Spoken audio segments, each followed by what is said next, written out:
सत्य तो ये है कि इस संसार में कोई भी महादेव के योग्य नहीं है, परंतु एक सत्य ये भी है कि जिसके हृदय में सत्य का प्रकाश है,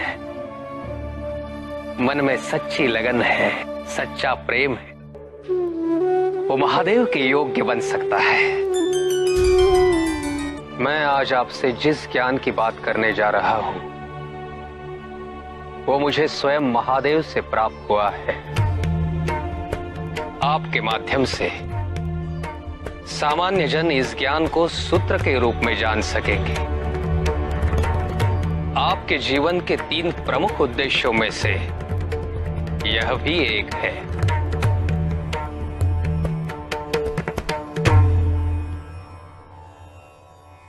देवी, आप आदिशक्ति हैं। वर्षों के संस्कार इन 5 विभिन्न कोशों को और भी संचित करते रहे हैं। संशय में कभी मत पड़िए, ज्ञानबोध और अनुभव में यही भिन्नता है। मैंने जो कुछ भी कहा वो केवल निराकार विद्या है। महादेव के सानिध्य से ही इस निराकार विद्या को एक आकार प्राप्त होगा और वही क्षण होगा आपके आद्य शक्ति के चरमोत्कर्ष का। और जब गंतव्य शिव है तो मार्ग की कठिनाइयों का भय कैसा।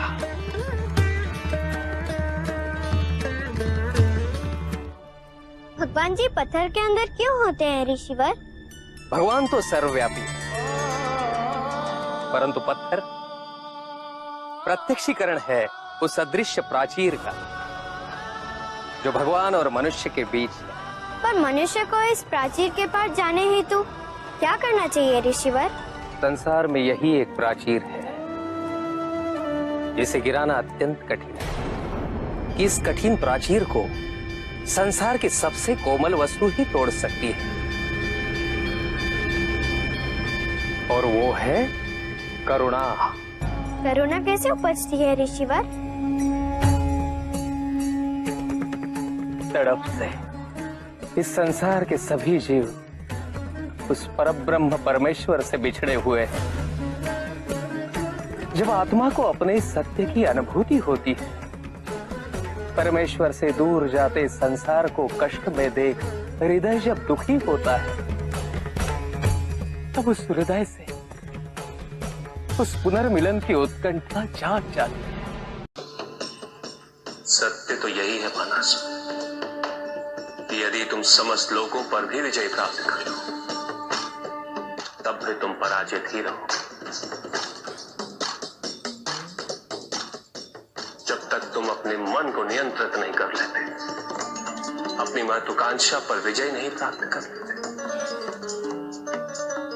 तब तक तुम विजय नहीं हो सकते।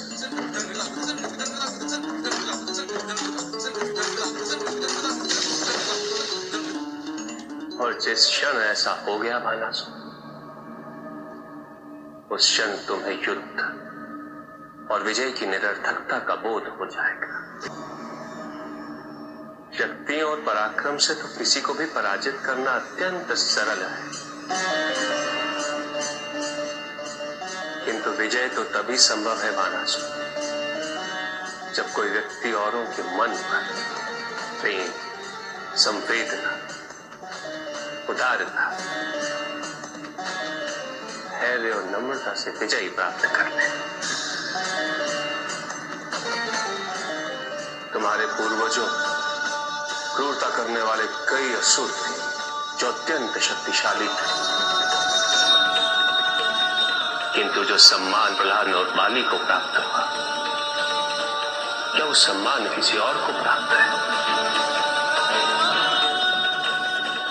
मैंने तुमसे पहले भी कहा था बालासुर कि विकल्प तो तुम्हारे समक्ष है, निर्णय तो तुम्हें ही करना है कि तुम किसके प्रतिनिधि बनना चाहते हो।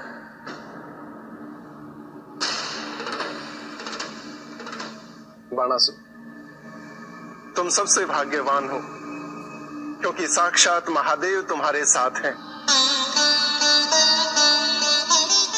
तुम्हारा संरक्षण, तुम्हारा मार्गदर्शन करने हेतु। यदि तुम कुछ राज्यों पर विजय प्राप्त कर भी लोगे तो क्या करोगे, जब समस्त ब्रह्मांड तुम्हारे साथ है?